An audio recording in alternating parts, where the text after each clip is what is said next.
Wow. Was that spirit uplifting or what? Good morning and welcome all. As we begin our service today, as we begin, I'd first like to thank John and Janice and Elaine, and I don't see Carlene in the audience this morning. Thank you for that beautiful music to start us off. And know this, you are welcome here. In the words of the Reverend David Breeden of the First Unitarian Society of Minneapolis, wherever you come from, however you got here, whatever you look like, whatever you believe, whoever you love, whether you have a bank account or not, however you are being propelled through this building, you are welcome here. For this is a welcoming congregation. We come together here each week to root ourselves in the saving message of this faith, that we each are worthy and that we each belong to an interdependent web which is holding us in love and calling us towards compassion and courage, justice and transformation. We ask only that you join us bringing goodwill. I'm Vanessa Cowie, and I'm the worship team leader at UUTC, where our mission is to support individual spiritual journeys and to promote social, economic, and environmental justice. I will be joined by our guest minister this morning, the Reverend Jean Rowe. She is Minister Emerita of the Neshoba UU Church in Memphis, and she also served a number of other congregations around the country, including Cambridge, Massachusetts. And now we are fortunate to have her as a member of UUTC. Also, I'll be joined by Janice Cannon, who's a member of the worship team, musician, former psychotherapist, and she contributes greatly and powerfully, as you just saw, to the music in our services and the visuals as well. We have some announcements today. I would like to remind you of what we're doing to stay safe during this time. Please use the clipboards at the end of your row to sign your name and telephone number. We have used these contacts for tracing when a possible COVID exposure has happened. Wear masks while in the building, unless you'd like to come and speak from the pulpit. This is a temporary situation. Offering baskets will not be passed from hand to hand out of concern for safety, but you may drop your contributions in the baskets at either side of the sanctuary or at either door as you exit, and you put your name tags there as well. And this month's charitable contributions go to Meals on Wheels of Brevard, which has been delivering food and comfort to our elderly, homebound neighbors since 1978. Please exit the building quickly between services so we can completely exchange the air before our second service. A lot of announcements this morning. Must be the beginning of the month. The Children's Religious Exploration Program begins its Sunday morning classes next Sunday, September 12th, during the 9 a.m. service only. And please join us on Tuesdays from 11:30 to 1:30 for fellowship on the green, just out here. Bring yourself, bring a lunch, bring your dog, bring yourself. And I would like to recognize that our own minister, the Reverend Bob Brangelian, is with us today in the congregation. Good to have you here. In the 40 years that UUs have celebrated water communion, the ceremonies have been as unique as snowflakes. A commonality is that they represent ingathering, a community coming back together after summer travels and activities have scattered them. Each member brings water to pour into a common bowl, whether it's collected from afar or from their very own tap, or somewhere in between. The combined waters represent the diversity we bring to UUism. For instance, the sources of our faith, the sources of our being, where we're from. Numerous kinds of diversity. The Reverend Erica Hewitt in What Will You Bring to the Feast? Challenges us to use the water communion to commit ourselves to the common life of this congregation, just as our individual samples of water combine in the common vessel. And that's the particular stamp we place on our ritual today. May our intent to bring gifts to this community and the larger community crystallize into actions that comfort, heal, and strengthen. In just a few minutes, you'll hear Reverend Jean Rowe's sermon, Water, the Tie That Binds. After her message, Janice Cannon will lead the ceremony, Flowing Together is the name of our ceremony, and invite you to come forward and pour your water. If you didn't bring some water with you today, fear not.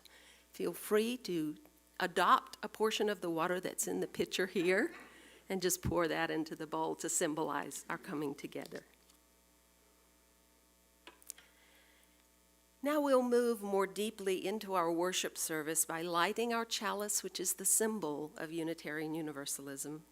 Our chalice lighting words are from the Reverend Gregory Pelly of the UU Society of Mill Creek, Delaware.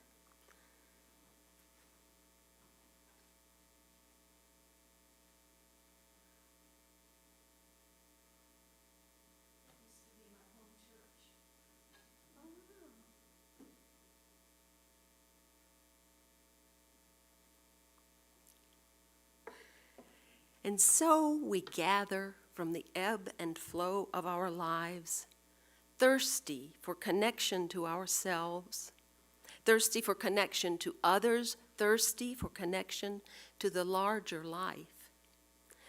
As we light this chalice, may all who gather here be filled with joy and hope, filled with compassion and love. Here may we be filled so that we may pour ourselves out into the world. And I'd like to add to that last line here, may we be filled so that we may pour ourselves out into this church community and into the world. Our first hymn today is number 210, Wade in the Water.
We believe that we magnify joy and ease sorrow by sharing both in loving community. We now pause to honor milestones and to recognize that our thoughts and deeds can be healing for others. We often draw from Unitarian Universalism's principles and our sources in our worship. In particular, today we light the first candle for our source of direct experience of that transcending mystery and wonder affirmed in all cultures, which moves us to a renewal of the spirit and an openness to forces which create and uphold life.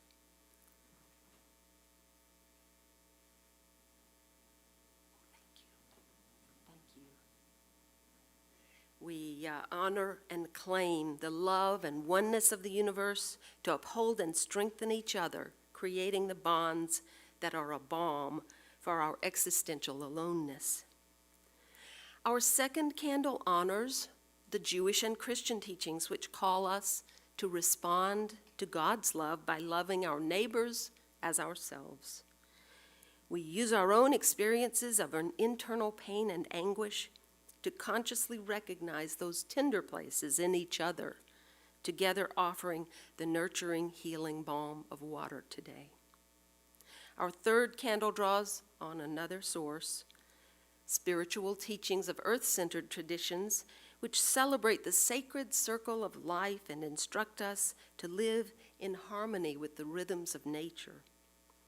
Rituals are liminal moments in our lives. They're moments in time where we take actions between what was and what will be. They're a bridge between the present and the future. This next candle recognizes that water is full of power, and sometimes that power causes harm. Although we are celebrating water, we light this candle for those who've experienced hurt and loss during the recent hurricanes, heavy rainfall, and flooding.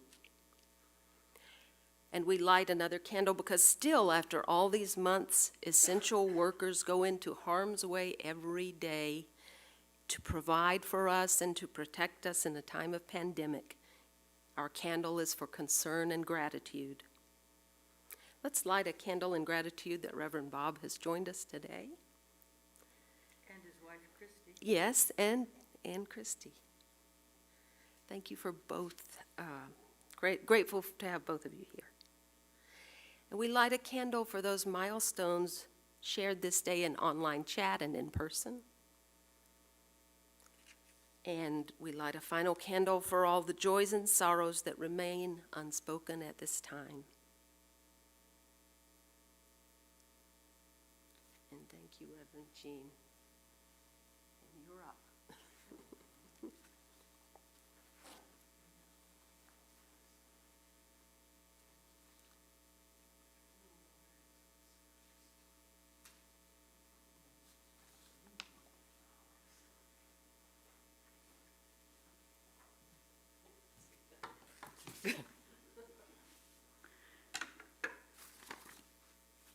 Good morning, y'all. My reading this morning is from Rabindranath Tagore. The same stream of life that runs through my veins night and day runs through the world and dances in rhythmic measures. It is the same life that shoots in joy through the dust of the earth in numberless blades of grass and breaks into tumultuous waves of leaves and flowers. It is the same life that is rocked in the ocean cradle of birth and death, in ebb and flow. I feel my limbs are made glorious by the touch of this world of life, and my pride is from the life throb of ages dancing in my blood this morning.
Good morning again.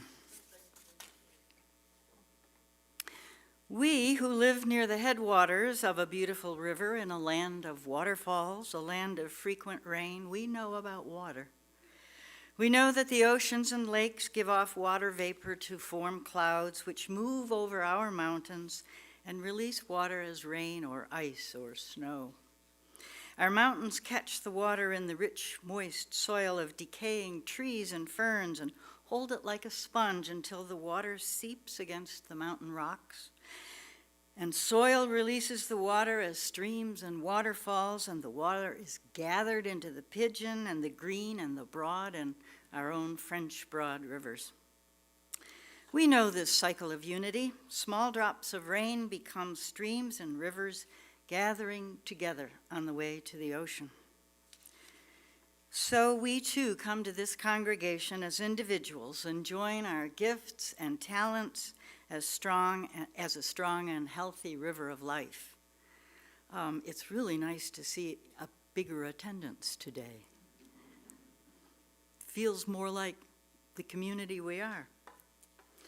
Water connects all living things in one complete ecosystem. The poet Tagore reminds us, the same stream that runs through my veins night and day runs through the world and dances in rhythmic measures. It is the same life that shoots in joy through the dust of the earth in numberless blades of grass and breaks into tumultuous waves of leaves and flowers. It is the same life that is rocked in the ocean cradle of birth and death in ebb and flow. When my husband Lackey was a boy, he thinks he was around 9 or 10, he had a dream that he was a drop of water, and he watched in this dream as it became rain and it joined rivers and it flowed to the sea. And he said, it was such a profound dream, I've never forgotten it. But then I knew that we were all interconnected. In most religious traditions, water is taken to be the first significant element, that which precedes all other forms and supports all of creation. Creation myths from the Hindu tradition, from European folklore, from North American Indian tribes are remarkably similar. And of course, in the Hebrew scripture, the book of Genesis begins. In the beginning, God created the heaven and the earth was without form and void, and darkness was upon the face of the deep, and the Spirit of God moved upon the face of the waters. Water is sacred, universally so. Our stories and myths are charged through and through with water images. Water is an archetypal symbol of life itself. After all, we are literally held safe in water as we take on human form and we gush forth in a stream of blood and water to begin our living on this earth. I've been watching Call the Midwife. I know a lot of you have seen it years ago, but I'm just now watching every night a birth or two, and you just see the baby come out with water and blood. It is the tie that binds the element in every living thing. We must have water or die. It's why water is such a powerful symbol. We require it in so many ways. It courses through our veins and lubricates our brains, our muscles, our joints, and keeps our breathing moist. We drink it, bathe in it, cook with it, manufacture with it. It is the birthplace of the entire food chain, from plankton and algae to fish and agriculture.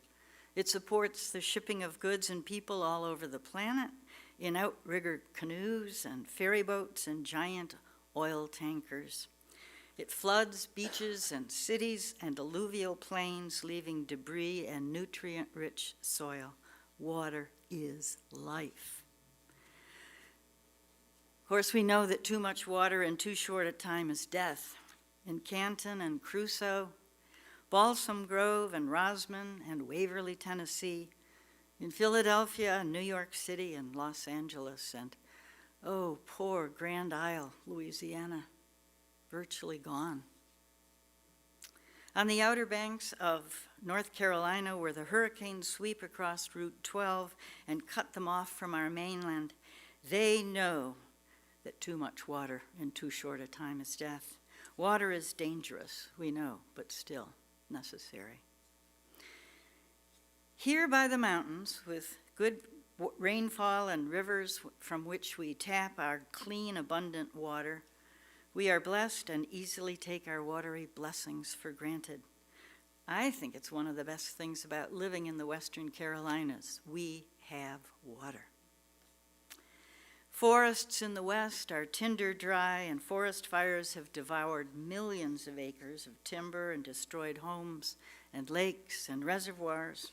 In Guatemala and many parts of Africa, trees are gone and there are no crops. The people are starving. Without water, there is death. All over the world, finding and maintaining a good water supply is fundamental and often becomes political. Don't get me started on Nestle buying up springs all over the world. Vast parts of the world are desert, dry, windy, rocky. Water is precious.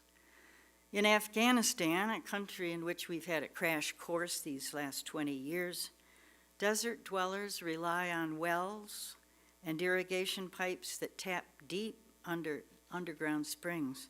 These irrigation pipes are hand-dug, or they were originally, the clay liners carefully placed for hundreds of miles. They have been maintained by Afghans for over 800 years. They enable life in the desert. In the Sinai Desert, now part of Egypt, live more desert dwellers. Although there are some oases, most Bedouins of the Sinai rely on water trucks provided by the Egyptian government. People line the roads with their water jugs to receive daily supplies. In northern Israel, in Galilee, huge irrigation projects sponsored by President Eisenhower diverted water from the Jordan River, and the desert now blooms with banana and date plantations and vegetable farms. A long-term Israeli-American tree planting project reforests hills and mountains. Water is life. It is not theoretical or nice to have. It's a requirement. Well, I have a story about water. It was written by Chris Bice, minister of the UU Church in Knoxville, Tennessee. Once upon a time, which is the way all good stories begin, there was a woman who got lost in the desert. She had been wandering around for days and she was very thirsty. One day she happened to come upon a small village and knocked on the door of a scientist. The scientist opened the door and the woman managed to say in a dry and raspy voice, "Water."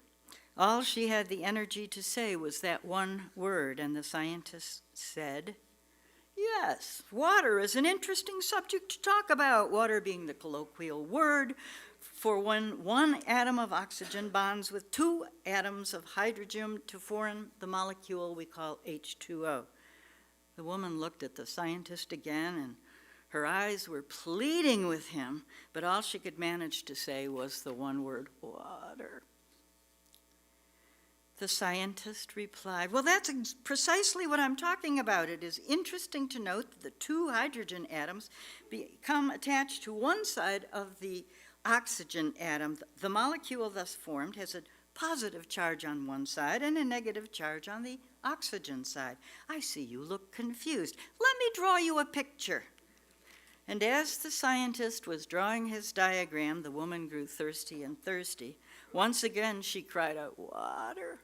And the scientist continued, "Yes, water, but as I mentioned before, a more scientific name would be H2O. What you may not know is that the opposite charge tend to attract each other, and since one side of the water molecule is positive and the other side is negative, these molecules tend to attract each other and stick together, so to speak."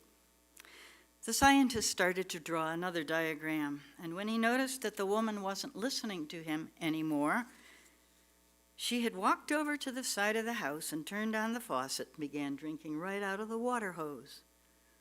And she looked very happy. And that is how the scientist learned that thirsty people do not want a lecture in chemistry.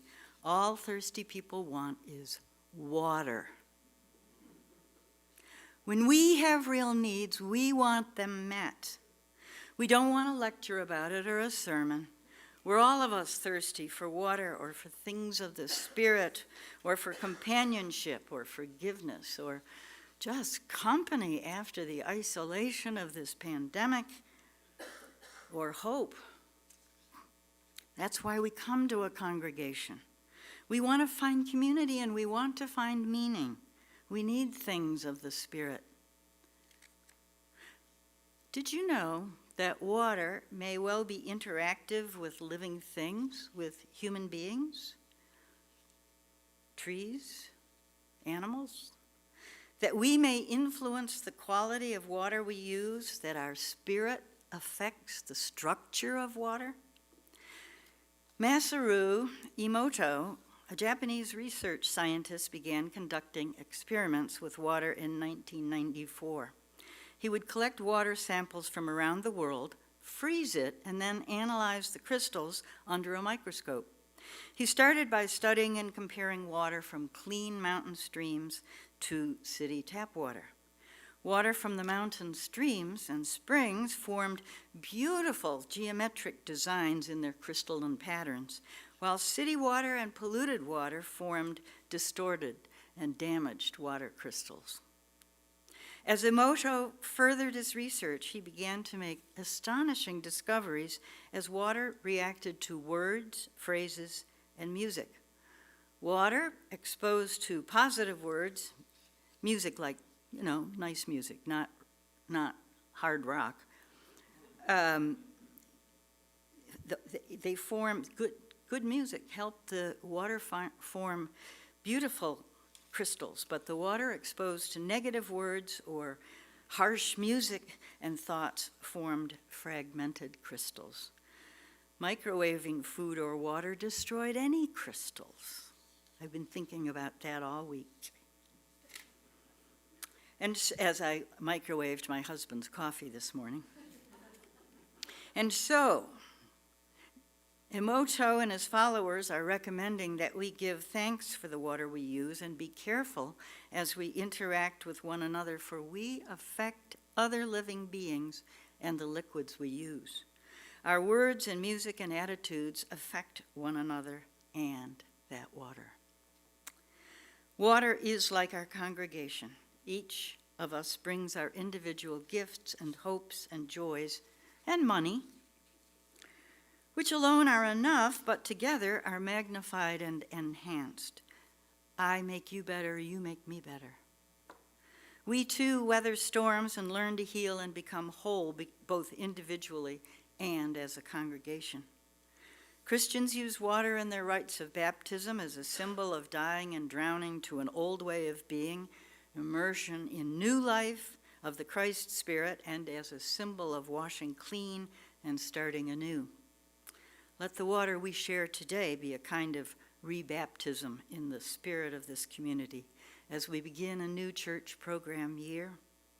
The slate wiped clean, beginning anew, washed in the spirit of love and compassion and forgiveness. For Jews, this week begins the annual time of reflection, forgiveness, and renewal, with the beginning of the new year, Rosh Hashanah, tomorrow. Jews will enter into an 8-day period of soul searching, making a moral inventory, asking for and granting forgiveness, cleansing their souls before the highest of holy days, Yom Kippur. On that day, which this year is September 16th, they will ask God for forgiveness for the sins they could not ask a person to forgive, and then start fresh and clean and new. To that end, let us begin anew. May we be freshly washed in the life of the Spirit. May we cleanse our errors and troubles and loneliness of the past. As our Jewish friends and neighbors will be doing, may we forgive and move on. As water trickles down from the mountains that surround us and stream as a mighty river that moves into the ocean of life, may we be together once again. Welcome home.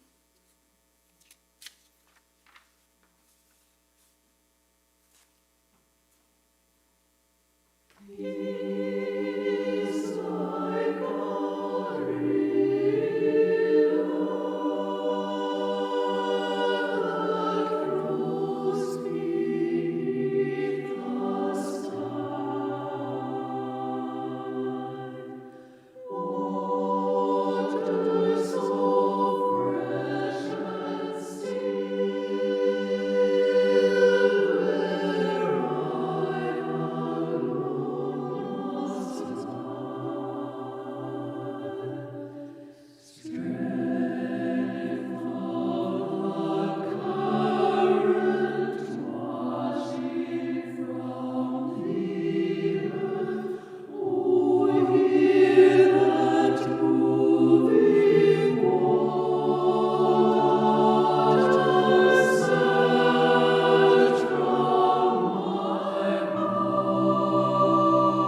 We'll begin our water ceremony today with a quote from Richard Rowe, a Franciscan friar. All great spirituality is about what we do with our pain.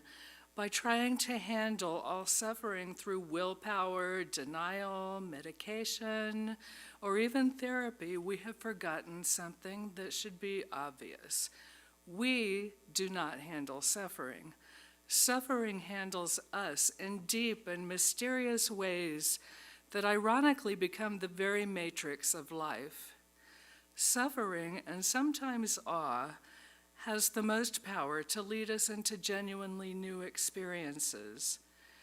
We heard in the music Flow Water, which you just heard, where pain and anguish burn like a flame in our hearts, like a flame in our souls. Wait for water. Water symbolizing the cooling essence of compassion, love, clarity, healing, and peace. Heart chakra connections, heart energy connections. That is, we recognize ourselves in every person whose heart energy we can experience. And even when these heart connections are broken, temporary as they often are, they leave upon us the marks of transformation and experiences that make up no less than the universal consciousness of existence. On this day, we'll use water as our literal and metaphoric symbol to acknowledge our existential aloneness and provide ourselves and each other a way to connect on a deeper level. We will build our water crystals as manifestations of our gifts for ourselves and for each other. Each time we provide support, we strengthen another's capacity to nurture, as all our individual streams are much stronger when they're flowing together. We will use water's healing power to increase the responsibility in each of us to communicate from our energy to our unique community. Rumi states, "We are the mirror as well as the face in it." We are tasting the taste this minute of eternity. We are pain and what cures pain, both. We are the sweet, cold water and the jar that pours. From R.M. Broderick, and like water, there will be days where we help carve mountains and fill oceans, and there will be days where we fall without any sort of direction and hope like hell someone catches us. Water collected today will be frozen in individual containers to be available for use in celebratory events such as births, marriages, and deaths, and future water communions, providing continuity over time. As you come forward to pour your water, may you speak your personal word that you wrote on your container. If you have not written a word on your container, you can still add it to the collective bowl labeled compassion, and the crystals in the bowl will form as they are frozen. We're going to ask that you come from this side and walk off to that side, and you may come forward now. We will dim the lights for this part of the service, Ian.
We will do a blessing of the water.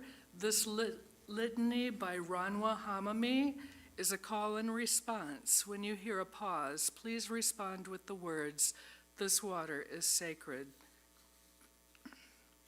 This water is sacred. It is made sacred by the many hands that have poured it with intention and love, the many stories that each drop contains, the many lives surrounding it in this unique moment, connected by commitment and faith. May it continue to flow through this community with shining reflections of the unique gifts that flow through each of its members. May it continue to nurture this community with sustaining hope that we journey together through ripples of growth and change. May it continue to bless this community with loving reminders of our collective responsibility to one another and the world. May its ripples be a reminder that the changes and growth within this community bring movement and transformation to the world beyond our doors. May its purity offer grace to our community and the willingness to forgive ourselves and one another when we make mistakes. In moments when we are confused or uncertain, may it bring us clarity of purpose and commitment. In moments when the reservoirs of hearts and spirits are drained by sorrow or pain, may it nourish them with the knowledge that we are surrounded by a deep and abundant love. Please join us as we sing hymn number 24, Far Rolling Voices.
Let us give thanks for water, clouds, lakes, rivers, glaciers, holding or releasing, streaming through our bodies like the salty seas.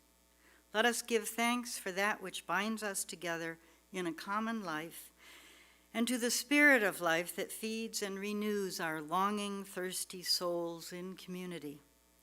May this congregation irrigate your lives in the healing waters of inspiration and community, acceptance and blessing. And may we go in peace and compassion. Amen. Amen. So may it be.